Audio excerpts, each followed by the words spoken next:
ಓಂ ಅಜಂ ನಿರ್ವಿಕಲ್ಪಂ ನಿರಾಕಾರಮೇಕಂ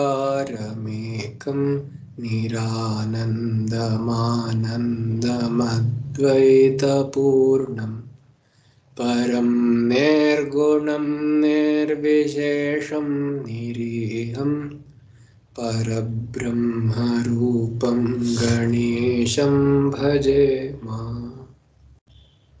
ನಮಸ್ತೇಶಾಯ ದೇವಿ ಕಾಶ್ಮೀರಪುರವಾಸಿನಿ ತ್ವಾಮಹಂ ಪ್ರಾರ್ಥಯೇ ನಿತ್ಯಂ ವಿದ್ಯಾಂ ಬುದ್ಧಿಂ ಚ ದೇಹಿ ಮೇ. ಸೌಂದರ್ಯ ಲಹರಿಯ ಮೊದಲನೆಯ ಶ್ಲೋಕ. ಶಿವಶಕ್ತ್ಯಾ ಯುಕ್ತೋ ಯದಿ ಭವತಿ ಶಕ್ತಃ ಪ್ರಭವಿತುಂ ನ ಚೇದೇವಂ ದೇವೋ ನ ಖಲು ಕುಶಲಃ ಸ್ಪಂದಿತುಮಪಿ ಅತಸ್ತ್ವಾಮಾರಾಧ್ಯಾಂ ಹರಿಹರ ವಿರಿಂಚಾದಿಭಿರಪಿ ಪ್ರಣಂತುಂ ಸ್ತೋತುಂ ವಾ ಕಥಮಕೃತ ಪುಣ್ಯಃ ಪ್ರಭವತಿ. ಈ ಶ್ಲೋಕದ ಅನ್ವಯ ಹೀಗಿದೆ. ಯದಿ ಶಿವಃ ಶಕ್ತ್ಯಾ ಯುಕ್ತಃ ಭವತಿ, ಒಂದು ವೇಳೆ ಶಿವನು ಶಕ್ತಿಯ ಜೊತೆಗೆ ಕೂಡಿದವನಾಗಿರುತ್ತಾನೆಯೋ ತದಾ ಪ್ರಭವಿತುಂ ಶಕ್ತಃ ಭವತಿ, ಆಗ ಅವನು ಪ್ರಭವಿಸಲು ಅಂದರೆ ಸೃಷ್ಟಿಯನ್ನು ಮಾಡಲು ಅಥವಾ ಸೃಷ್ಟಿಯ ಒಡೆಯನಾಗಿ ಪ್ರವರ್ತಿಸಲು ಅವನು ಶಕ್ತನಾಗಿರುತ್ತಾನೆ, ಅಂದರೆ ಅವನು ಅರ್ಹತೆಯನ್ನು ಪಡೆಯುತ್ತಾನೆ. ನ ಚೇತ್ ಏವಂ, ಹಾಗಾಗದಿದ್ದರೆ ಅಂದರೆ ಶಕ್ತಿಯ ಜೊತೆ ಅವನು ಇಲ್ಲದಿದ್ದರೆ, ದೇವಃ ಶಿವಃ ಅಂದ್ರೆ ಈ ಪರಮಾತ್ಮನಾದ ಶಿವನು ಸ್ಪಂದಿತುಂ ಅಪಿ ಕುಶಲಃ ನ ಖಲು, ಅವನು ಸ್ಪಂದಿಸಲು ಕೂಡ ಅಂದರೆ ಚೇತನಾರೂಪನಾದ ಈ ಶಿವನು ಸ್ಪಂದಿಸಲು ಕೂಡ ಅಂದರೆ ಸ್ವಲ್ಪವಾದರೂ ಪ್ರತಿಕ್ರಿಯೆಯನ್ನು ನೀಡಲು ಅಥವಾ ಎದ್ದೇಳಲು, ಕುಳಿತುಕೊಳ್ಳಲು, ಗತಿಗಾಗಲಿ, ಗತಿ ಅಂದ್ರೆ ಓಡಾಟಕ್ಕಾಗಲಿ ಅಥವಾ ಬೇರೆ ಬೇರೆ ಕಾರ್ಯಗಳಲ್ಲಿ ನಿರತನಾಗಲು ಆದರೂ ಪ್ರವರ್ತಿಸಲಾದರೂ ಅವನು ಸ್ಪಂದಿತುಂ ಅಪಿ ಕುಶಲಃ ನ ಖಲು, ಅವನ ಕೌಶಲವು ಇರುವುದಿಲ್ಲ, ಅಂದರೆ ಅವನು ಕುಶಲನಾಗಿರುವುದಿಲ್ಲ, ಅವನಿಗೆ ಶಕ್ತಿ ಇಲ್ಲ, ಅಥವಾ ಅವನಿಗೆ ಆ ಸೃಷ್ಟಿಯನ್ನು ರಚಿಸಲಾಗಲಿ, ಸೃಷ್ಟಿಯ ಸಂಹಾರಕ್ಕಾಗಲಿ, ಸೃಷ್ಟಿಯಲ್ಲಿ ಓಡಾಟಕ್ಕಾಗಲಿ, ಸೃಷ್ಟಿಯ ಪಾಲನೆಗಳಿಗಾಗಲಿ ಅಥವಾ ಅನುಗ್ರಹಕ್ಕಾಗಲಿ ನಿಧಾನಕ್ಕಾಗಲಿ ಯಾವುದಕ್ಕೂ ಸಹ ಅವನಿಗೆ ಸ್ವಲ್ಪವೂ ಓಡಾಡಲು ಸಹ ಸ್ಪಂದಿಸಲು ಸಹ ಅರ್ಹತೆ ಇರುವುದಿಲ್ಲ.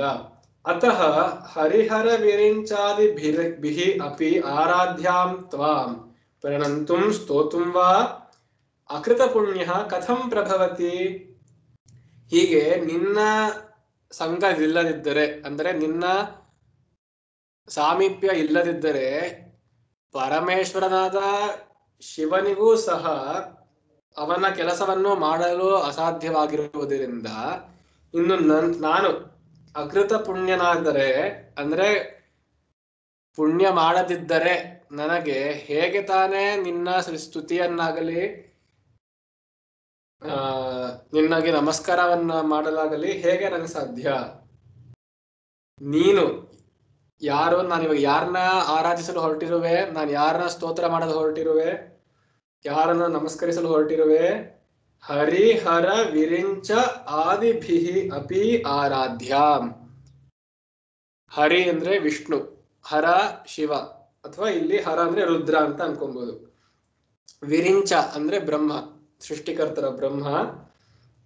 ಹರಿಹರ ವಿರಿಂಚ ಆದಿಭಿಃ, ಮತ್ತೆ ಇವರಲ್ಲಿ ಮುಂತಾದ ಇಂದ್ರ, ಅಗ್ನಿ, ವಾಯು, ಯಮ, ನಿರೃತಿ, ಭೂಮಿ, ಆಕಾಶ, ದ್ಯೌಹು, ಅಶ್ವಿನಿ, ಸೂರ್ಯ ಮುಂತಾದ ಎಲ್ಲಾ ದೇವತೆಗಳೂ ಸಹ ನಿನ್ನನ್ನೇ ಆರಾಧಿಸುತ್ತಾರೆ.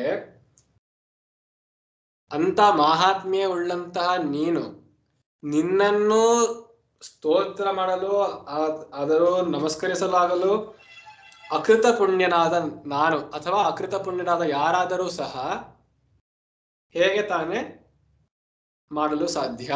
ಕಥಂ ಪ್ರಭವತಿ. ಇಲ್ಲಿ ನಿನ್ನ ಸ್ತೋತ್ರ ಮತ್ತೆ ಪ್ರಣತಿ ಅಂದ್ರೆ ನಮಸ್ಕಾರ ಮಾಡುವುದು ಅಂದರೆ ನಿನ್ನ ಪದವಿಯಲ್ಲಿ ಕುಳಿತುಕೊಂಡಿರುವಂತಹ ಶಕ್ತಿ ರೂಪಳಾದ ನೀನು ಅಂದರೆ ಪರಮೇಶ್ವರನ ಸಹಧರ್ಮಿಣಿಯಾಗಿ ಪತ್ನಿಯಾಗಿ ಕುಳಿತುಕೊಂಡಿರುವ ನೀನು ಹರಿಹರ ವಿರಿಂಚಿಗಳಿಂದಲೂ ನೀನು ಆರಾಧನೆಯನ್ನು ಸ್ವೀಕರಿಸ್ತೀಯ. ಹಾಗಿರುವಾಗ ನೀನು ಒಂದೊಮ್ಮೆ ಶಿವನನ್ನು ಬಿಟ್ಟು ಬೇರೆ ಕಡೆ ಹೊಟ್ಟೋದರೆ ಅಂದ್ರೆ ನೀನು ಶಿವನು ನಿನ್ನ ಜೊತೆ ಇಲ್ಲದಿದ್ದರೆ ಅವನು ಎತ್ಕಿಂಚಿತ್ತೂ ಮಾಡಕ್ ಸಾಧ್ಯ ಇಲ್ಲ. ಅಂದ್ರೆ ಸರ್ವಸ್ವಕ್ಕೂ ಅವನು ನಿನ್ನನ್ನೇ ಆಶ್ರಯಿಸಿದ್ದಾನೆ. ತನ್ನ ಅಸ್ತಿತ್ವವನ್ನು ಬಿಟ್ಟು ಅಂದ್ರೆ ತನ್ನ ಚೇತನಾ ರೂಪಕವಾದ ಆ ತತ್ವವನ್ನು ಬಿಟ್ಟು ಚೇತ್ಯವಾದ ಅಂದರೆ ಆಬ್ಜೆಕ್ಟ್, ಸಬ್ಜೆಕ್ಟ್ ಅಂಡ್ ಆಬ್ಜೆಕ್ಟ್, ಇಲ್ಲಿ ಸಬ್ಜೆಕ್ಟ್ ಅನ್ನೋದು ಶಿವ ಅಂತ ಅನ್ಕೊಂಡ್ರೆ ಆಬ್ಜೆಕ್ಟ್ ಅಂದ್ರೆ ಸಮಸ್ತವಾದ ಜಗತ್ತೂ ಸಹ ಒಂದು ಕ್ಷೇತ್ರಜ್ಞ ಕ್ಷೇತ್ರಜ್ಞನಿಂದ ನೋಡಲ್ಪಡುವಂತಹ ಕ್ಷೇತ್ರವಾಗಿ ನಿನ್ನನ್ನು ಬಿಟ್ಟಿದ್ದರೆ, ನಿನ್ನಿಂದ ವಿಯೋಗಗೊಂಡರೆ ಆಗ ಸ್ವಲ್ಪ ಕಾಲವೂ ಸಹ ಅವನು ಏಳಲಾಗಲಿ ಕುಳಿತುಕೊಳ್ಳಲಾಗಲಿ ಅಥವಾ ಕಣ್ಣನ್ನು ಮಿಟುಕಿಸಲಾಗಲಿ ಸಹ ಅವನಿಗೆ ಸಾಧ್ಯವಾಗುವುದಿಲ್ಲ. ಹಾಗಿರುವಾಗ ನಿನ್ನ ಅನುಗ್ರಹವಿಲ್ಲದೆ ನೀನೇ ಬಂದಿರುವೆ, ಈಗ ನೀನೇ ಬೇಕು ನನಗೆ ನಿನ್ನ ಸ್ತೋತ್ರ ಮಾಡಲು ಅಥವಾ ನಿನ್ನನ್ನು ನಮಸ್ಕರಿಸಲಾಗಲಿ, ನೀನೇ ಇರಬೇಕು ನನ್ನ ಜೊತೆ.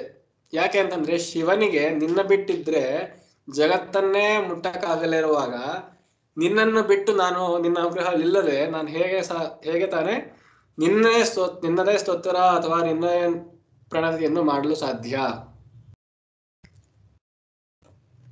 ಇದು ಒಂದು ಕಾವ್ಯ ರೀತಿಯಿಂದ ಹೇಳುವಂತಹ ಒಂದು ಪ್ರಾರ್ಥನೆ. ಅಂದರೆ ನಿನ್ನ ಅನುಗ್ರಹ ನನಗೆ ಬೇಕು ಅಂತ ಅಷ್ಟೇ ಇದ್ರ ತಾತ್ಪರ್ಯ. ನಿನ್ನ ಅನುಗ್ರಹವಿಲ್ಲದೆ ನಾನು ಮುಂದುವರಿಯುವುದಿಲ್ಲ. ನಿನ್ನ ಅನುಗ್ರಹವನ್ನು ಬೇಡುತ್ತಿದ್ದೇನೆ. ನಿನ್ನ ಅನುಗ್ರಹವನ್ನು ಹೊಂದಿದ್ದರೆ ನನಗೆ ಏನ್ ಬೇಕಾದ್ರೂ ಮಾಡಲು ಸಾಧ್ಯ. ಹೇಗೆ ಶಿವನಿಗೆ ಸರ್ವಶಕ್ತನಾದರೂ ಸರ್ವವ್ಯಾಪಿ ಸರ್ವ ಪುರುಷೋತ್ತಮನಾದ ಶಿವನೂ ಸಹ ನಿನ್ನನ್ನು ಬಿಟ್ಟಿದ್ದರೆ ಅಂದ್ರೆ ನಿನ್ನ ಅನುಗ್ರಹವಿಲ್ಲದೆ ಏನನ್ನೂ ಮಾಡಲು ಸಾಧ್ಯವಿಲ್ಲವೋ, ಅಚಲವಾಗಿ ನಿಶ್ಚಲವಾಗಿ ಒಂದು ಶವದಂತೆ ಆಗುತ್ತಾನೆಯೋ ಹಾಗಿರುವಾಗ ನಿನ್ನ ಅನುಗ್ರಹವಿಲ್ಲದೆ ನನಗೂ ಸಹ ಏನು ಮಾಡಲು ಆಗುವುದಿಲ್ಲ. ನಾನ್ಯಾರೋ? ನಾನು ಒಬ್ಬ ಚಿಕ್ಕ ಪ್ರಾಣಿ, ಒಂದು ಜಂತು ಈ ಜಗತ್ತಿನಲ್ಲಿ, ಒಂದು ಭೂತ ಅಂದ್ರೆ ಇಲ್ಲಿ ಮತ್ತೆ ಪಿಶಾಚಿನ ಅರ್ಥದಲ್ಲ, ಭೂತ ಅಂದ್ರೆ ಇರುವವನು ಅಂತ ಅರ್ಥ, ಲಿವಿಂಗ್ ಬೀಯಿಂಗ್ ಅಂತ. ಹೀಗಿರುವಂತಹ ನಾನು ಒಂದೊಮ್ಮೆ ನಿನ್ನ ಆರಾಧನೆಯಿಂದ ಅಥವಾ ನಿನ್ನ ಅನುಗ್ರಹದಿಂದ ನಾನು ಸ್ತೋತ್ರ ಮಾಡಿದರೆ ಮಾಡಬಹುದು. ಇಲ್ಲದಿದ್ದರೆ ಅಂತಹ ಅನುಗ್ರಹವಿಲ್ಲದಿದ್ದರೆ ಏನೂ ಮಾಡಲು ನನಗೂ ಸಾಧ್ಯವಿಲ್ಲ. ನಿನ್ನ ನಮಸ್ಕಾರವಾಗಲಿ ನಿನ್ನ ಸ್ತೋತ್ರವನ್ನೂ ಮಾಡಲು ಸಾಧ್ಯವಿಲ್ಲ ಅಂತ ಇಲ್ಲಿ ಕವಿ ಹೇಳ್ತಾರೆ. ಇಲ್ಲಿ ಪುಣ್ಯ ಅಂದ್ರೆ ಏನೋ ಹಂಗಂದ್ರೆ ಬರೀ ಯಾಜ್ಞಿಕವಾದ ಅಥವಾ ಒಂದು ಸಾಮೂಹಿಕವಾದ ಪೂಜಾ ವಿಧಾನಗಳಿಂದ ಅರ್ಜಿಸಲ್ಪಟ್ಟಿರುವಂತಹ ಪುಣ್ಯ ಅಂತನೋ ಅಥವಾ ಏನು ಅಂತ. ಇಲ್ಲಿ ಪುಣ್ಯ ಅಂತ ನನ್ನ ಪ್ರಕಾರ ಪುಣ್ಯ ಅಂದ್ರೆ ಪುಣ್ಯ ಅನ್ನೋ ಒಂದು ಧಾತು ಇದೆ, ಪುಣ್ಯತಿ ಅಂತ ಅಂದ್ರೆ ಸುಕರ್ಮಣಿ, ಒಳ್ಳೆ ಕೆಲಸ ಮಾಡುವುದು ಅನ್ನುವ ಅರ್ಥದಲ್ಲಿ ಆ ಧಾತು ಹುಟ್ಟಿತ್ತು. ಆ ಧಾತುವಿನ ಅರ್ಥ ಪುಣ್ಯ ಅಂದ್ರೆ ಒಳ್ಳೆಯ ಕೆಲಸ ಅನ್ನೋ ಅರ್ಥದಲ್ಲಿ, ಅಥವಾ ಎಲ್ಲರಿಗೂ ಸುಖವನ್ನು ಅಥವಾ ಹಲವು ಜನರಿಗೆ ಸುಖವನ್ನು ತರುವಂತಹ ಒಂದು ಕೆಲಸಕ್ಕೆ ಪುಣ್ಯ ಅಂತ ಹೆಸರು. ಅಕೃತ ಪುಣ್ಯ ಅಂದ್ರೆ ಸ್ವಲ್ಪವೂ ಒಳ್ಳೆ ಕೆಲಸ ಮಾಡಿದಲೆ ಏನೋ ಬೇರೆಯವರಿಗೆ ಸುಖವನ್ನು ಅಥವಾ ಸಂತೋಷವನ್ನು ಉಂಟು ಮಾಡದಲೆ ಇದ್ದರೆ ಅದಕ್ಕೆ ಅಕೃತ ಪುಣ್ಯ ಅಂತ ಅವನಿಗೆ ಹೆಸರು. ಅದು ಸಾಮಾನ್ಯವಾದ ಅರ್ಥ. ಇಲ್ಲಿ ಈ ಸಂದರ್ಭದಲ್ಲಿ ಇಲ್ಲಿ ಪುಣ್ಯ ಶಬ್ದಕ್ಕೆ ಅರ್ಥ ಏನಿರಬಹುದು ಅಂದ್ರೆ ನಿನ್ನ ಆರಾಧನೆಯಿಂದ ಜನ್ಯವಾದ ಪುಣ್ಯ ಅಂತ. ಅಂದ್ರೆ ನಿನ್ನ ಅನುಗ್ರಹವನ್ನು ಕುರಿತು ಮಾಡಿದಂತಹ ಪೂಜಾ ವಿಧಾನಗಳಿಂದ ಅಥವಾ ಆಗಮಿಕ ಕಾರ್ಯಕ್ರಮಗಳಿಂದ ಅಥವಾ ವೈದಿಕ ಯಜ್ಞೀಯ ಭಾಗಗಳಿಂದ ಸಂತೋಷಿಸಲ್ಪಡಬೇಕಾದಂತಹ ನೀನು ಆ ಪುಣ್ಯ ಈ ಸಾಧನೆಯ ಫಲವಾಗಿ ಆ ಪುಣ್ಯವನ್ನು ಅನುಗ್ರಹಿಸದಿದ್ದರೆ ನಾನು ಏನೂ ಮಾಡುವುದಕ್ಕಾಗುವುದಿಲ್ಲ. ಅಂದ್ರೆ ನಿನ್ನ ಪೂಜೆಯನ್ನೇ ಮಾಡಲು ನಿನ್ನೇ ಮೊದಲು ಪುಣ್ಯ ಬೇಕು. ಅಂದ್ರೆ ಇಲ್ಲಿ ಒಂಥರ ಸರ್ಕ್ಯುಲರ್ ಲಾಜಿಕ್ ತರ. ಈಗ ನನ್ಗೆ ನಿನ್ನ ಅನುಗ್ರಹ ಬೇಕು ಅಂತ ನಿಂಗೆ ಪೂಜೆ ಮಾಡ್ತಿದ್ದೀನಿ. ಆದ್ರೆ ನಿನ್ನ ಪೂಜೆ ಮಾಡೋಕ್ಕೋಸ್ಕರ ನಿನ್ನ ಅನುಗ್ರಹ ಇಲ್ಲದೆ ನಂಗೆ ಪೂಜೆ ಮಾಡಕ್ಕಾಗಲ್ಲ. ಸೊ ನಿನ್ನ ಅನುಗ್ರಹವನ್ನು ಬೇಡಿ ಪೂಜೆ ಮಾಡಲು ಹೊರಟಿದ್ದೇನೆ. ಆದ್ರೆ ಆ ಪೂಜೆ ಸಫಲವಾಗಲು ನಿನ್ನ ಅನುಗ್ರಹ ಬೇಕು. ಅಂದ್ರೆ ಆಹತ್ಯ ಎಲ್ಲ ರೀತಿಯೂ ಯೋಚನೆ ಮಾಡಿದಾದ ಮೇಲೆ ಏನು ಅಂದ್ರೆ ಇರೋದು ತಾತ್ಪರ್ಯ, ಎಲ್ಲದಕ್ಕೂ ನೀನೇ ಬೇಕು. ನಿನ್ನ ಪೂಜೆ ಮಾಡೋಕ್ಕೂ ನೀನೇ ಬೇಕು, ಏನೇ ಕೆಲಸ ಮಾಡಲು ನೀನೇ ಬೇಕು. ಯಾಕೆ ಅಂತಂದ್ರೆ ನೀನು ಇಲ್ಲದಿದ್ದರೆ, ಅಂದ್ರೆ ಈಗ ಶಕ್ತಿ ಇಲ್ಲದಿದ್ದರೆ ಶಿವನು ಕೂಡ ಏನೂ ಮಾಡಲು ಸಾಧ್ಯವಿಲ್ಲ. ಅಂತ ಮಹಿಮೆಯುಕ್ತಳಾದ ನಿನ್ನನ್ನು ಹರಿಹರ ವಿರಿಂಚಿಗಳು ಕೂಡ ಇತ್ಯಾದಿ ದೇವತೆಗಳು ಸಹ ನಿನ್ನನ್ನೇ ಅದಕ್ಕೋಸ್ಕರ ಆರಾಧಿಸುತ್ತಾರೆ. ಏಕೆಂದ್ರೆ ಅವರವರ ಕೆಲಸಗಳನ್ನು ಮಾಡಿಕೊಳ್ಳಲು, ಅವರವರ ನಿಯತವಾದ ಕಾರ್ಯಗಳನ್ನು ನಿರ್ವಹಿಸಲು ನಿನ್ನ ಅನುಗ್ರಹವೇ ಬೇಕಾಗುತ್ತದೆ. ಅಂದ್ರೆ ನಿನ್ನ ಒಂದು ಅಂಶವೇ ಬೇಕಾಗುತ್ತದೆ. ಅಂದ್ರೆ ನಿನ್ನ ಶಕ್ತಿಯೇ ಸ್ವಲ್ಪ ಬೇಕಾಗುತ್ತದೆ. ಹಾಗೆ ನನಗೂ ಸಹ ಈ ರೀತಿ ಈ ಮುಂದೆ ಬರಲಿರುವ 99 ಶ್ಲೋಕಗಳಿಂದ ವರ್ಣಿಸಲ್ಪಡುವ ನೀನು ನನಗೆ ಸ್ವಲ್ಪವೂ ಅನುಗ್ರಹ ಮಾಡದಿದ್ದರೆ ನಾನು ಮುಂದಿನ ಶ್ಲೋಕಕ್ಕೂ ಹೋಗೋಕ್ಕಾಗುವುದಿಲ್ಲ. ಅಂದ್ರೆ ನಿನ್ನ ಅನುಗ್ರಹ ದಯವಿಟ್ಟು ಕೊಡು ಎನ್ನುವುದು ಇಲ್ಲಿಗೆ ಇದ್ರ ಅರ್ಥ. 2ನೇ ಶ್ಲೋಕ. ಇಲ್ಲಿ ನನಗೆ ತೋಚದಂತೆ ನಾನು ಹಾಡ್ತಿದ್ದೀನಿ. ನನಗೇನು ಸಂಗೀತ ಗಂಧನೂ ಇಲ್ಲ. ಆದರೆ ಕೆಲವೊಬ್ರು ಇಲ್ಲಿ ಶಿಖರಿ ಛಂದಸ್ಸಿನಲ್ಲಿ 6 ಅಥವಾ 5 ಅಕ್ಷರಗಳಾದ್ಮೇಲೆ ಒಂದು ಚಿಕ್ಕ ಅಲ್ಪ ವಿರಾಮ ಕೊಡಬೇಕು ಅಂತ ಅಂತಾರೆ. ಆದ್ರೆ ನನಗೇನು ಆ ಅಭಿಪ್ರಾಯದಲ್ಲಿ ಸಹಮತ ಏನಿಲ್ಲ. 2ನೇ ಶ್ಲೋಕ. ಅದಕ್ಕಿಂತ ಮೊದಲು ಒಂದು ಈ ಪುಸ್ತಕದಲ್ಲಿರುವಂತಹ ತಾತ್ಪರ್ಯವನ್ನು ಓದಿಬಿಡುತ್ತೇನೆ. ಹೇ ಭಗವತಿ, ಸದಾಶಿವನು ಜಗನ್ನಿರ್ಮಾಣ ಶಕ್ತಿಯೊಡನೆ ಕೂಡಿದನಾಗಿದ್ದರೆ ಪ್ರಪಂಚವನ್ನು ಸೃಷ್ಟಿಸುವುದಕ್ಕೆ ಸಮರ್ಥನಾಗುತ್ತಾನೆ. ಹೀಗೆ ಅವನು ಶಕ್ತಿಯೊಡನೆ ಕೂಡದಿದ್ದರೆ ಚಲಿಸುವುದಕ್ಕೂ ಸಮರ್ಥನಾಗುವುದಿಲ್ಲ.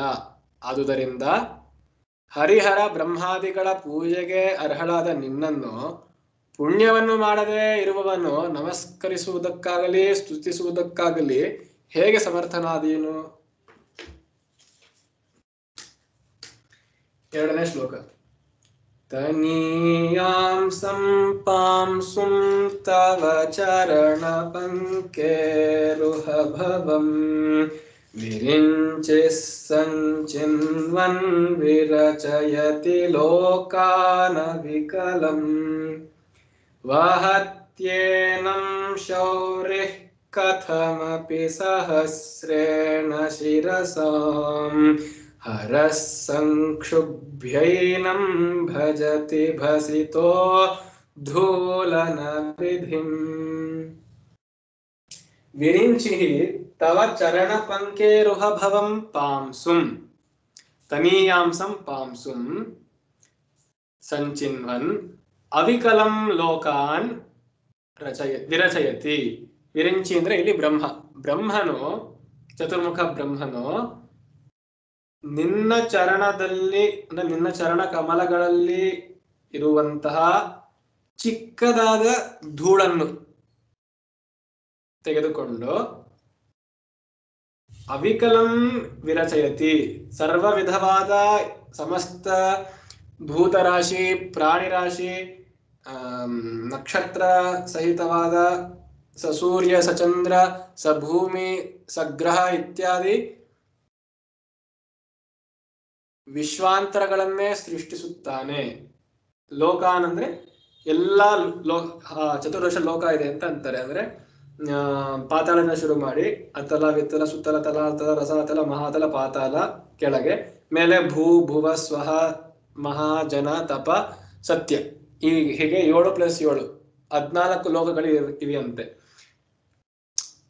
ಇದನ್ನೆಲ್ಲ ಸೃಷ್ಟಿಕರ್ತನಾದ ವಿರಿಂಚಿಯು ಕೇವಲ ಆ ಚಿಕ್ಕ ಧೂಳಿನಿಂದ, ನಿನ್ನ ಚರಣ ಕಮಲಗಳಿರುವಂತ ಆ ಧೂಳು ಅಂತ, ಇಲ್ಲಿ ಧೂಳು ಪಾಂಸು 2 ಅರ್ಥ ಕೊಡ್ಬೋದು. ಏನು, ಪಂಕೇರುಹ ಅಂತ ಕಂಪೇರ್ ಮಾಡಿರೋದ್ರಿಂದ, ತುಲನೆ ಮಾಡಿರೋದ್ರಿಂದ ಒಂದು ಕಮಲದ ರೇಣುಗಳು, ರೇಣು ಅಂತಂದ್ರೆ ಆ ಪಾಲೆನ್ ಗ್ರೇನ್ಸ್ ಇರುತ್ತಲ್ಲ, ಅದಕ್ಕೆ ರೇಣು ಅಂತ ಅಂತಾರೆ, ಅಥವಾ ಪಾಂಸು ಅಂತನೂ ಅಂತಾರೆ.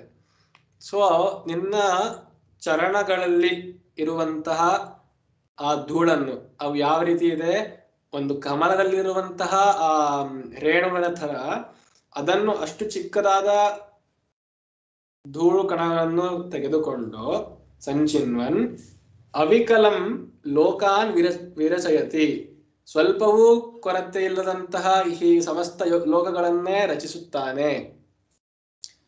ಅಂದ್ರೆ ಅಷ್ಟು ಚಿಕ್ಕ ಧೂಳಿನಲ್ಲಿ ಎಲ್ಲ ಈ 14 ಲೋಕಗಳ ಅಥವಾ ಇತ್ಯಾದಿ ಲೋಕಗಳ ಅಂಶವು ಅಲ್ಲಿ ಅಡಗಿದೆ, ಒಂದು ಬೀಜದ ತರ ಅಂತ.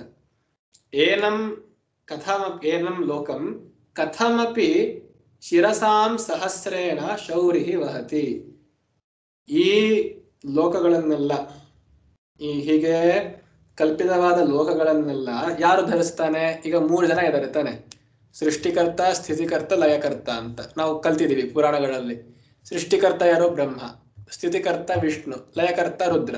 ಅದನ್ನೇ ಈ ಶ್ಲೋಕದಲ್ಲೂ ಹೇಳ್ತಾರೆ.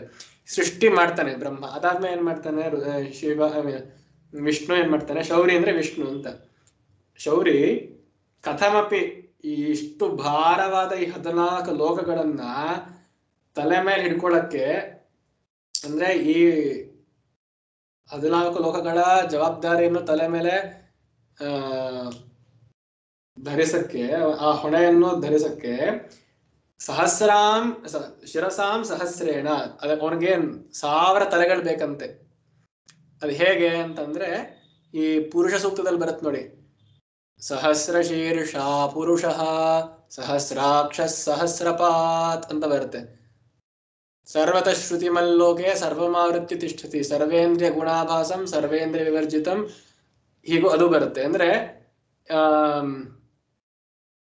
ಎಲ್ಲದರಲ್ಲೂ ವಿಷ್ಣುವಿನಿಗೆ, ಅಥವಾ ಅಂದ್ರೆ ರುದ್ರಂಗೂ ಆಮೇಲೆ ಬರುತ್ತೆ, ವಿಷ್ಣುವಿಗೆ ಮಾತ್ರ 1000 ತಲೆಗಳಿದೆ ಅಂತ ಅರ್ಥ. ಈ 14 ಲೋಕಗಳ ಜವಾಬ್ದಾರಿಯನ್ನು ಹೊರಲು, ಅಥವಾ ಇವುಗಳನ್ನು ತನ್ನ ಸ್ಥಿತಿಯಲ್ಲಿ ಇಡಲು, ಸ್ಥಿತಿ ಅಂದ್ರೆ ಲಿಟರಲಿ ಅರ್ಥ ಅದಕ್ಕೆ ಇಡುವುದು ಅಂತ, ಅಂದ್ರೆ ಅದೇ ಜಾಗದಲ್ಲೇ ನಿಲ್ಲುವುದಕ್ಕೆ ಸ್ಥಿತಿ ಅಂತ. ಇದನ್ನು ಮಾಡಲು 1000 ತಲೆಗಳು ಬೇಕಾಗತ್ತೆ ವಿಷ್ಣುಗೆ, ಆಯ್ತಾ? ಅದಾದ್ಮೇಲೆ ಏನ್ ಮಾಡ್ತಾನೆ? ಹರ ಅಂದ್ರೆ ರುದ್ರ, ಲಯಕರ್ತನಾದ ರುದ್ರ ಹರ ಏನ್ ಮಾಡ್ತಾನೆ? ಇದನ್ನು, ಈ ಲೋಕಗಳನ್ನ ಏನ್ ಮಾಡ್ತಾನೆ? ಸಂಕ್ಷುಭ್ಯ ಅಂದ್ರೆ ಭಸ್ಮ ಮಾಡಿ ಅಥವಾ ನಾಶ ಮಾಡಿ, ಭಸಿತ ಉದ್ಧೂಲನ ವಿಧಿಂ ಭಜತಿ. ಭಸಿತ ಅಂತಂದ್ರೆ ಭಸ್ಮ ಅಂತ. ಹೀಗೆ ಸುಟ್ಟಿದಾಗ, ಈ ರುದ್ರ ಈ 14 ಲೋಕಗಳನ್ನು ಸುಟ್ಟಿದಾಗ ಏನಾಗುತ್ತೆ? ಅವೆಲ್ಲ ಬೂದಿ ಆಗತ್ತೆ ಅನ್ನುವ ಅಲ್ಲಿ ಅರ್ಥ. ಹೀಗೆ ಇಲ್ಲಿ ಸೂಚ್ಯವಾದ ಅರ್ಥ. ಭಸಿತವಾದಾಗ ಅದರ ಉದ್ಧೂಲನ ವಿಧಿಂ ಭಜತಿ, ಅಂದ್ರೆ ಅದನ್ನು ಅವನ ಮೈ ಮೇಲೆ ಸಮಸ್ತವಾಗಿ ಅವನು ಧರಿಸ್ಕೊಂತಾನೆ. ವಿಧಿ ಅಂದ್ರೆ ಧರಿಸ್ಕೊಳ್ಳೋದು ಅಥವಾ ಮಾಡೋದು, ಒಂದು ರಿಚುವಲ್ ತರ ಅಂತ. He performs the ritual of smearing ashes over his body ಅಂತ. ಈಗ ನಾವು ಕೇಳ್ತಿರ್ತಾನೆ, ಶಿವ ಇಲ್ಲಿ ರುದ್ರನ್ಗೆ ಯಾವಾಗಲೂ ಭಸ್ಮಧಾರಿಯಾಗಿ ತ್ರಿಪುಂಡ್ರಧಾರಿಯಾಗಿ ಅಘೋರಿಗಳ ತರ ಇರ್ತಾನೆ ಅಂತ. ಯಾಕೆ ಅಂತಂದ್ರೆ ಅವನು ಲಯಕರ್ತನಾದಾಗ ಈ ಲೋಕಗಳನ್ನೆಲ್ಲ ಸುಟ್ಟಿದ ಮೇಲೆ ಒಂದು ಸಂಕೇತದ ತರ, ಒಂದು ಕೇತು ತರ, ಏನೋ ಇವುಗಳನ್ನೆಲ್ಲ ಸುಟ್ಟು ಬಿಸಾಕಾಯ್ತು ನಂದು ಅನ್ನುವ ರೀತಿಯಲ್ಲಿ ಒಂದು ಟೆರಿಟರಿ ಮಾರ್ಕಿಂಗ್ ತರ ಆ ಸುಟ್ಟಿರುವಂತಹ ಆ ಲೋಕಗಳ ಬೂದಿಯನ್ನು ಮೈ ಮೇಲೆ ಧರಿಸ್ಕೊಂತಾನೆ ಅಂತ. ಇದ್ರದ್ದು ಏನ್ ತಾತ್ಪರ್ಯ ಅಂತಂದ್ರೆ, ನಿನ್ನ ಪಾದಗಳಲ್ಲಿರುವಂತ ಆ ಪಾಂಸು ಅಂದ್ರೆ ಆ ಧೂಳಿನ ಕಣ ಎಷ್ಟು ಶಕ್ತಿಶಾಲಿ ಅಂತಂದ್ರೆ, ಅದು ಇಡೀ ಒಂಥರ ಜೆನೆಟಿಕ್ಸ್ ತರ. ಆ DNA ಹೆಂಗ್ ಹೇಳ್ತೀವಿ, DNA ನಲ್ಲಿ ಸಮಸ್ತವಾದ ಈ 56 kg ಹ್ಯೂಮನ್ನಿನ ಫಂಕ್ಷನಾಲಿಟೀಸ್ ಎಲ್ಲವೂ ಸಹ ಆ DNA ನಲ್ಲಿ ಇರುತ್ತೆ. ಒಂದು 20 ಮೈಕ್ರಾನ್ DNA ನಲ್ಲಿ ಇರುತ್ತೆ. ಆ ಥರ ನಿನ್ನ ಪಾದಗಳಲ್ಲಿರುವಂತ ಧೂಳಿನಿಂದ ಒಂದೇ ಒಂದು ಚಿಕ್ಕ ಕಣದಿಂದ ತಗೊಂಡು ಬ್ರಹ್ಮ ಒಂದು ವೃಕ್ಷದ ತರ ಇಡೀ ಲೋಕಗಳನ್ನೆಲ್ಲ ಬೆಳೆಸ್ತಾನೆ. ಮತ್ತೆ ಅಷ್ಟು ಲೋಕಗಳನ್ನ ಸೃಷ್ಟಿ ಮಾಡಿದ ಮೇಲೆ ಅವುಗಳ ಸ್ಥಿತಿಯನ್ನು ಮಾಡಲು ಶೌರಿ ಅಂದ್ರೆ ವಿಷ್ಣು 1000 ತಲೆಗಳನ್ನ ಹೊಂದ್ಕೊಂಡು ಅದರೆಲ್ಲ ಪರಿಪಾಲನೆ ಮಾಡ್ತಾನೆ. ಕೊನೆಗೆ ರುದ್ರ ಅವುಗಳನ್ನೆಲ್ಲ ಕ್ರಮೇಣ ಎಲ್ಲವನ್ನು ಸುಟ್ಟಾಕಿ ಅದರಿಂದ ಭಸಿತ ಅಂದ್ರೆ ಅದರಿಂದ ಭಸ್ಮ ಉಂಟಾದಾಗ ಅದನ್ನು ಅವನು ಮೈ ಮೇಲೆ ಧರಿಸ್ಕೊಂತಾನೆ ಅಂತ. ಹೀಗೆ ಜಗತ್ ಸೃಷ್ಟಿ ಸ್ಥಿತಿ ಲಯ ಕರ್ತೃಗಳಾದ ಬ್ರಹ್ಮ ವಿಷ್ಣು ಮಹೇಶ್ವರರ ಶಕ್ತಿ ಎಷ್ಟು, ಜಗನ್ಮಾತೆಯ ಶಕ್ತಿ ಎಷ್ಟು ಅನ್ನುವ ತೋರಣೆಗೋಸ್ಕರ ಈ ಶ್ಲೋಕ ಬಂದಿರಬಹುದು. 3ನೇ ಶ್ಲೋಕ. ಅದಕ್ಕಿಂತ ಮುಂಚೆ ಈ ತಾತ್ಪರ್ಯ. ಹೇ ಭಗವತಿ, ಬ್ರಹ್ಮನು ನಿನ್ನ ಪಾದಪದ್ಮದಲ್ಲಿ ಹುಟ್ಟಿದ ಅತಿ ಸೂಕ್ಷ್ಮವಾದ ಒಂದು ಧೂಳಿಯ ಕಣವನ್ನು ಸಂಪಾದಿಸಿ 14 ಲೋಕಗಳನ್ನು ಪರಸ್ಪರ ಸೇರಿದ ಹಾಗೆ ಸೃಷ್ಟಿಸುತ್ತಾನೆ. ಇದನ್ನು ವಿಷ್ಣುವು ಆದಿಶೇಷ ರೂಪದಿಂದ ತನ್ನ 1000 ತಲೆಗಳಲ್ಲಿ ಅತಿ ಪ್ರಯಾಸದಿಂದ ಧರಿಸುತ್ತಾನೆ. ಹರನು ಅದನ್ನೇ ಪುಡಿ ಮಾಡಿ ತನ್ನ ಶರೀರಕ್ಕೆ ಭಸ್ಮದಂತೆ ಧರಿಸಿಕೊಳ್ಳುತ್ತಿರುವನು. ಇಲ್ಲಿ ಆದಿಶೇಷ ಅಂತ ಕೊಟ್ಟಿದ್ದಾರೆ, ಆದರೆ ಆ ಆದಿಶೇಷ ಅನ್ನುವ ಪದ ಬಳಕೆಗೋಸ್ಕರ ಅಲ್ಲಿ ಏನು ಶ್ಲೋಕದಲ್ಲಿ ನನಗೇನು ಕಾಣಿಸ್ಲಿಲ್ಲ. ಸಹಸ್ರೇಣ ಶಿರಸ ಅಂದ್ರೆ ವಿಷ್ಣು ಒಂಥರ ವರುಣಂತರ. ಈ ವೈದಿಕ ಕಾಲದಲ್ಲಿ ವರುಣ ಹೇಗಿರ್ತಾನೋ ಹಾಗೆ ವಿಷ್ಣು ತರ. ವರುಣಂಗೂ ಕೆಲವೊಂದ್ ಕಡೆ ಸಹಸ್ರಾಕ್ಷ ಅಂತ ಅಂದಿರ್ತಾರೆ. ಹೀಗೆ ವಿಷ್ಣುಗೂ ಕೂಡ ಸಹಸ್ರ ಶೀರ್ಷ ಅಂತನೂ ಅಂತಾರೆ.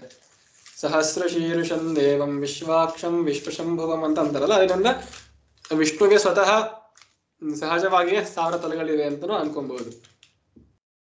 3ನೇ ಶ್ಲೋಕ.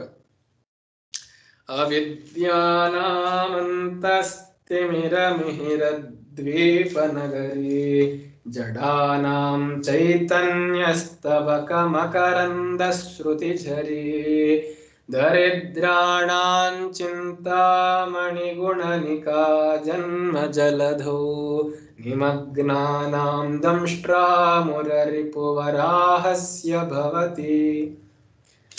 ಅವಿದ್ಯಾನಾಂ ಕೃತೆ ಅಂತಃ ತಿಮಿರ ಮಿಹಿರ ದ್ವೀಪ ನಗರಿ ಅಸಿ ಜಡಾನಾಂ ಕೃತೆ ಚೈತನ್ಯಸ್ತಬಕ ಮಕರಂದ ಶ್ರುತಿಝರಿ ಅಸಿ ದರಿದ್ರಾಣಾಂ ಕೃತೆ ಚಿಂತಾಮಣಿ ಗುಣನಿಕಾ ಅಸಿ ಜನ್ಮ ಜಲಧೌ ನಿಮಗ್ನಾನಾಂ ಕೃತೆ ಮುರರಿಪು ವರಾಹಸ್ಯ ದಂಷ್ಟ್ರಾ ಭವತಿ. ಈಗ ಇಲ್ಲಿ ನಿನ್ ಬಗ್ಗೆ ಅಂದ್ರೆ ನನಗ ಕರ್ತೃವಾದ ಆದಿಶಂಕರರು ಸಾಕ್ಷಾತ್ ಆಗಿ ದೇವಿ ಜೊತೆ ಮಾತಾಡ್ತಿರುವ ಹಾಗೆ ನಿನ್ನ ರೀತಿ, ನಿನ್ನ ಪ್ರವರ್ತನೆ ಹೇಗಿದೆ ಅನ್ನುವ ವರ್ಣನೆಯಲ್ಲಿ ಒಬ್ಬೊಬ್ಬರಿಗೆ ಒಂದೊಂದ್ ತರ ಕಾಣಿಸ್ತೀಯ ನೀನು ಅಂತ. ಈಗ ಅದನ್ನೇ ಹೇಳಿದೆವು. ಈಗ ಒಂದೇ ತತ್ವ ಇದ್ರು ಏಕಂ ಸತ್ ವಿಪ್ರಾಹ ಬಹುಧಾ ವದಂತಿ. ಒಂದೇ ಸತ್ಯ ಅಥವಾ ಒಂದೇ ಸತ್ವ ಇದ್ರು ಅದನ್ನು ಹಲವರು ಬೇರೆ ಬೇರೆ ರೀತಿಯಿಂದ ನೋಡ್ತಾರೆ ಅಥವಾ ಬೇರೆ ಬೇರೆ ರೀತಿಯಿಂದ ಕರೀತಾರೆ ಅಂತ. ಹಾಗೆ ಈಗ ಅವಿದ್ಯಾನಾಂ ಕೃತೆ, ಈಗ ಬುದ್ಧಿ ಇಲ್ಲದವರ ಕೃತೆ ಅಂದ್ರೆ ಯಾರು ನಿನ್ನ ಬಗ್ಗೆ ಹೆಚ್ಚಾಗಿ ಅಧ್ಯಯನ ವ್ಯಾಸಂಗಗಳನ್ನ ಮಾಡಿಲ್ಲವೋ ಅವರಿಗೂ ನೀನು ಕಾಣಿಸ್ತೀಯ. ಅವ್ರು ನಿನ್ನ ನೋಡಿದ್ರೆ ಅವ್ರಿಗೆ ಹೆಂಗ ಅನ್ಸತ್ತೆ ನೀನು ಅಂತಂದ್ರೆ, ಈಗ ನೋಡಿ ಇಲ್ಲಿ ಇದು ವಿಷಯ ಅಂತಂದ್ರೆ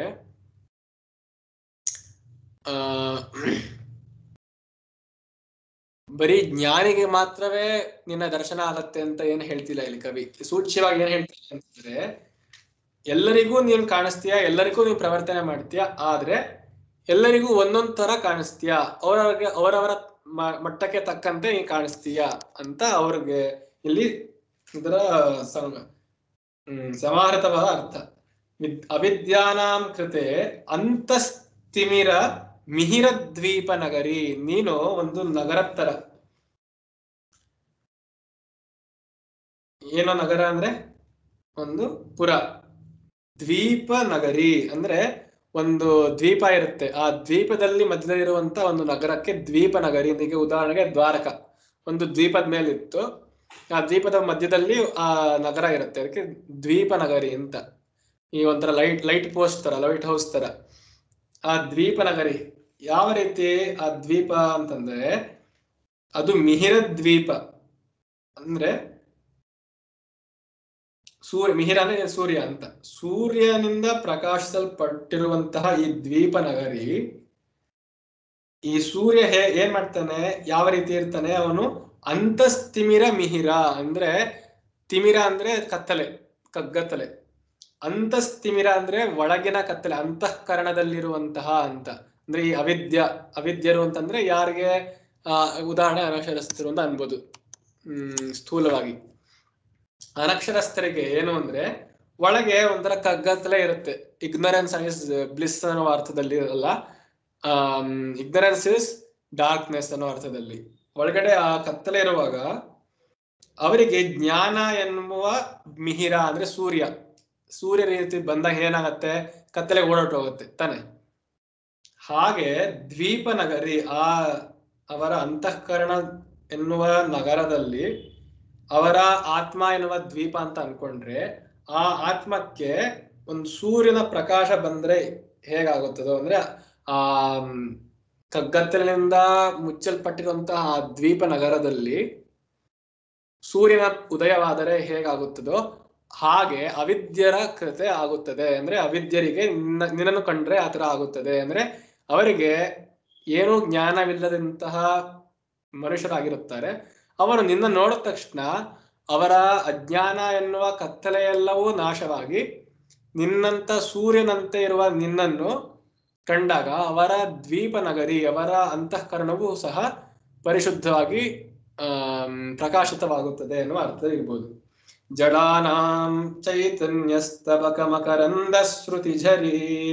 ಜಡಾನಾಂ ಯಾರು ಜಡರಾಗಿರ್ತಾರೋ ಅಂದ್ರೆ ಲೇಜಿ, ಆಲಸ್ಯ ಹೊಂದಿರುತ್ತಾರೋ, ಅಲಸರಾಗಿರ್ತಾರೋ ಅವರಿಗೆ ನಿನ್ನನ್ನ ತೋರಿಸಿದ್ರೆ ಅವಾಗ ಅವ್ರಿಗೇನ್ ಅನ್ಸುತ್ತೆ ಅಂದ್ರೆ ಚೈತನ್ಯ ಸ್ತಬಕ ಮಕರಂದ ಶ್ರುತಿ ಝರಿ. ಝರಿ ಅಂದ್ರೆ ಒಂದು ನದಿ ಅಂತ, ಚಿಕ್ಕ ನದಿ ಅಂತ. ಅವ್ರಿಗೆ ನಿನ್ನನ್ನು ಕಂಡರೆ ಚೈತನ್ಯ ಅಂದ್ರೆ ಚೇತನಾ ಶಕ್ತಿಯುಕ್ತವಾದ, ಅಂದ್ರೆ ಈಗ ಜಡರು ಅಂತಂದ್ರೆ ಏನು ಚೈತನ್ಯ ರಹಿತವಾಗಿರುತ್ತಾರೆ, ಅವ್ರಿಗೆ ಏನೋ ಉತ್ಸಾಹ ಇರೋದಿಲ್ಲ, ಉಲ್ಲಾಸ ಇರೋದಿಲ್ಲ,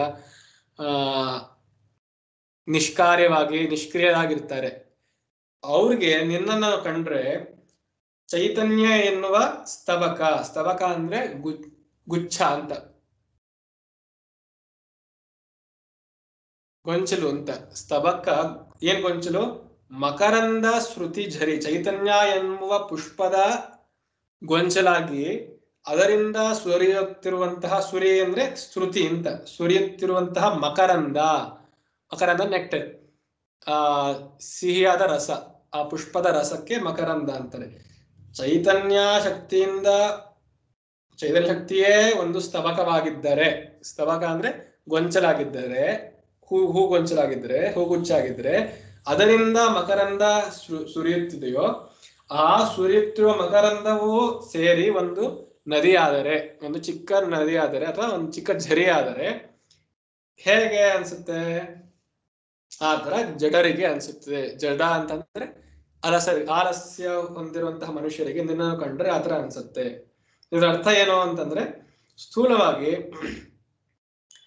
ಅವರು ನಿನ್ನ ನೋಡಿದ ತಕ್ಷಣ ಒಳಗಡೆ ಅವ್ರಿಗೆ ಉತ್ಸಾಹ ಉಲ್ಲಾಸಗಳು ಹಾಗೂ ಚೈತನ್ಯ ಶಕ್ತಿ ಎಂಬುವ ಸಿಹಿಯಾದ ರಸವು ಉಕ್ಕಿ ಉಕ್ಕಿ ಹರಿಯುತ್ತಿದೆ ಅಂತ, ಅದು ಹರಿಯುತ್ತದೆ.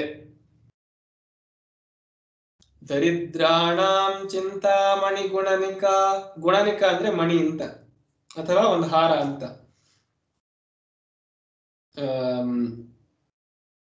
ದರಿದ್ರಾಣಾಂ ಕೃತೆ, ಯಾರಿಗೆ ದುಡ್ಡಿಲ್ಲವೋ, ಯಾರು ದರಿದ್ರರಾಗಿ, ದರಿದ್ರ ಕನ್ನಡ ದರಿದ್ರ ಅಂತಲ್ಲ, ಸಂಸ್ಕೃತದಲ್ಲಿ ದರಿದ್ರ ಶಬ್ದಕ್ಕರ್ಥ ದುಡ್ಡಿಲ್ಲ, ದುರ್ಭಿಕ್ಷಾ ಕಾಲ ಅಥವಾ ಅಲಕ್ಷ್ಮೀ ನಿವಾಸ ಅನ್ನುವ ಅರ್ಥದಲ್ಲಿ ದರಿದ್ರ ಅಂತ. ಅಥವಾ ಸೋತೋದವರ, ಜೀವನದಲ್ಲಿ ಜುಗುಪ್ಸೆ ಬಂದವರ, ಅವರಿಗೆಲ್ಲ ದರಿದ್ರ ಅಂತ ಅರ್ಥ. ಅವರಿಗೆ ಚಿಂತಾಮಣಿ ಗುಣನಿಕ, ಅವರಿಗೆ ಚಿಂತಾಮಣಿ ಅಂತ ಒಂದು ಇದೆ, ಒಂದು ಮಣಿ ಇದೆ, ಒಂದು ದೈವ ಮಣಿ ಅದು. ಅದು ಸ್ವರ್ಗದಲ್ಲಿ ಇರುತ್ತಂತೆ. ಆ ಸ್ವರ್ಗದಲ್ಲಿ ಚಿಂತಾಮಣಿ ಅಂದ್ರೆ ಕೇಳಿದ್ದ ಪದಾರ್ಥವನ್ನು ತಕ್ಷಣ ವ್ಯಕ್ತ ಮಾಡಿ ಒದಗಿಸುವಂತಹ ಮಣಿಗೆ ಚಿಂತಾಮಣಿ ಅಂತ. ಬರೀ ಚಿಂತೆ ಮಾಡಕ್ಕಷ್ಟೇ ಏನ್ ಬೇಕು ಅಂತ, ಆ ಕಲ್ಪನಾ ಶಕ್ತಿಯಿಂದಲೇ ಆ ಮಣಿ ಧರಿಸಿದ್ರೆ ನೀವು ಆ ವಸ್ತು ನಿಮಗೆ ಕೈಗೆ ಬಂದ್ಬಿಡುತ್ತೆ. ಈಗ ಉದಾಹರಣೆಗೆ ನನಗೆ ಒಂದು ವಾಚ್ ಬೇಕು ಅಂತ ಅನ್ಕೊಳ್ಳೋಣ, ಕೈ ಗಡಿಯಾರ ಅದು ಬೇಕು ಅಂತ ನಾನು ಬರೀ ಯೋಚನೆ ಮಾಡ್ತೀನಿ, ನಾನು ಧರಿಸ್ಕೊಂಡಿರ್ತೀನಿ ಆ ಚಿಂತಾಮಣಿನ, ಅದ್ರ ಬಗ್ಗೆ ಯೋಚನೆ ಮಾಡ್ತೀನಿ, ಚಿಂತೆ ಮಾಡ್ತೀನಿ. ಚಿಂತೆ ಅಂದ್ರೆ ಇಲ್ಲಿ ಅದ್ರ ಬಗ್ಗೆ ಯೋಚನೆ ಮಾಡ್ತೀನಿ, ಆಕಾರ ಗ್ರಹಿಸ್ಕೊಂತೀನಿ. ಆದ ತಕ್ಷಣ ನನ್ನ ಕಣ್ಣು ತೆಗಿತೀನಿ, ಅಯ್ಯೋ ಬಂದೇ ಬಿಟ್ಟಿದೆ. ಆ ರೀತಿ ಚಿಂತಾಮಣಿ ಶಕ್ತಿ ಅದರದ್ದು.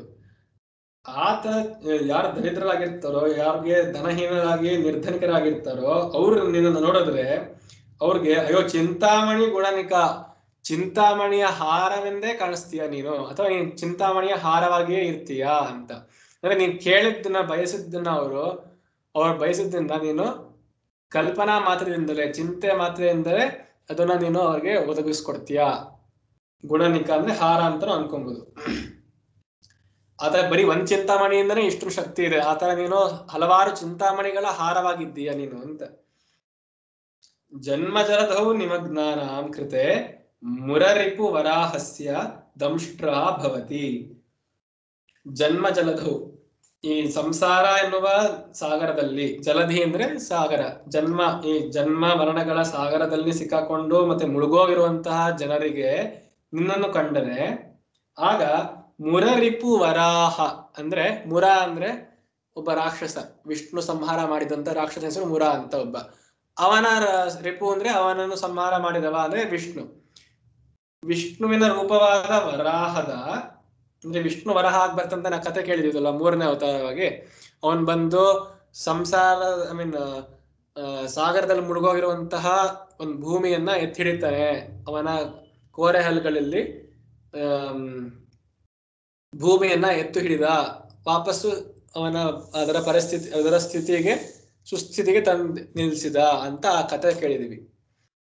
ಆತರ ವರಾಹದ ದಂಷ್ಟ್ರ ಅಂದ್ರೆ ಆ ಕೋರೆ ಹಲ್ಲುಗಳು, ಆ ಕೋರೆ ಹಲ್ಲುಗಳು ಹೇಗಿರುತ್ತೋ ಆ ತರ ಕಾಣಿಸ್ತೀಯ ಅಂತ. ಅಂದ್ರೆ ಈ ಜನ್ಮ ಜಲಧೌ ನಿಮಗ್ನ, ಈಗ ಹೇಗೆ ಭೂಮಿಯು ಸಾಗರದಲ್ಲಿ ಮುಳುಗೋಗಿತ್ತೋ ಆಗ ಹೇಗೆ ನೀನು ವರಾಹ ಬಂದ ತಕ್ಷಣ ಆ ಭೂಮಿ ಹಿಂಗ್ ಖುಷಿ ಆಯ್ತು, ಸದ್ಯ ಯಾರೋ ಬಂದು ನನ್ನ ಸೇವ್ ಮಾಡಕ್ಕೆ, ನನ್ನ ರಕ್ಷಿಸಕ್ಕೆ, ನಾನು ಮುಳುಗೋಗ್ತಿದ್ದೀನಿ. ಇವಾಗ ನೀವು ಮುಳುಗೋಗಿದ್ರೆ ಸ್ವಲ್ಪ ಕಾಲದಲ್ಲೇ ನಿಮ್ಗೊಂಥರ ಭಯ ಆಗತ್ತೆ, ಸಫೋಕೇಶನ್ ಆಗತ್ತೆ, ನೀರು ನಮ್ಮ ಲಂಗ್ಸ್ ಒಳಗೆಲ್ಲ ಹೊಟ್ಟೋದ್ರೆ ಒಂಥರ ಬಿವಿಲಿ ಒದ್ದಾಡ್ತಿರ್ತೀವಿ. ಆ ತರ ನಮ್ಮನ್ನ ಯಾರು ರಕ್ಷಿಸಿದ್ರೆ ಸಾಕು, ಅವ್ರು ದೇವರೇ ಅಂತ ನಾವು ಭಾವಿಸ್ಬಿಡ್ತೀವಿ. ಆ ತರ ಭೂಮಿ ಮುಳುಗೋಗ್ತಿದ್ದಾಗ ಆ ಸಾಗರದಲ್ಲಿ ಆಗ ವರಾಹನ ದಂಷ್ಟ್ರಗಳನ್ನು ಅಂದ್ರೆ ಆ ಕೋರಹಲ್ಲುಗಳನ್ನು ಕಂಡಾಗ ಎಷ್ಟು ಖುಷಿ ಆಯ್ತೋ ಆ ತರ ಜನ್ಮ ಜಲದಲ್ಲಿ ಅಂದ್ರೆ ಜನ್ಮ ಮೃತ್ಯು ಮರಣಗಳ ಸಾಗರದಲ್ಲೇ ಮುಳುಗೋಗಿರುವಂತಹ ಜನರಿಗೆ ನಿನ್ನನ್ನು ಕಂಡರೆ ಆ ತರ ಅನಿಸುತ್ತದೆ. ಅಂದ್ರೆ ಅಷ್ಟು ಬಿಡುಗಡೆ ಸಿಗುತ್ತದೆ. ನೀನು ಅವರಿಗೆ ವರಾಹದ ದಂಷ್ಟ್ರ ತರ ಇದ್ದು ಅವನನ್ನ ಜನ್ಮ ಜಲಧಿಯಿಂದ ಪಾರ ಮಾಡ್ತೀಯ, ತೀರ ಕರ್ಕೊಂಡು ಹೋಗ್ತೀಯಾ ಅಂತ ಇಲ್ಲ ಅರ್ಥ. ಹೇ ಭಗವತಿ, ನಿನ್ನ ಪಾದಾಬ್ಜ ರೇಣುವು ಅಜ್ಞಾನಿಗಳ ಮನಸ್ಸಿನಲ್ಲಿರುವ ಅಜ್ಞಾನವೆಂಬ ಅಂಧಕಾರಕ್ಕೆ ದ್ವೀಪನಗರದಲ್ಲಿ ಉದಯಿಸುತ್ತಿರುವ ಸೂರ್ಯನಂತೆ ಇದೆ. ದರಿದ್ರರಿಗೆ ಚಿಂತಾಮಣಿ ರತ್ನಗಳ ಸಮೂಹದಂತಿದೆ. ಸಂಸಾರ ಸಮುದ್ರದಲ್ಲಿ ಮುಳುಗಿರುವವರಿಗೆ ವರಾಹ ರೂಪಿಯಾದ ವಿಷ್ಣುವಿನ ಕೋರೆದಾಡಿ ಅಂತಿದೆ. ಧನ್ಯವಾದ.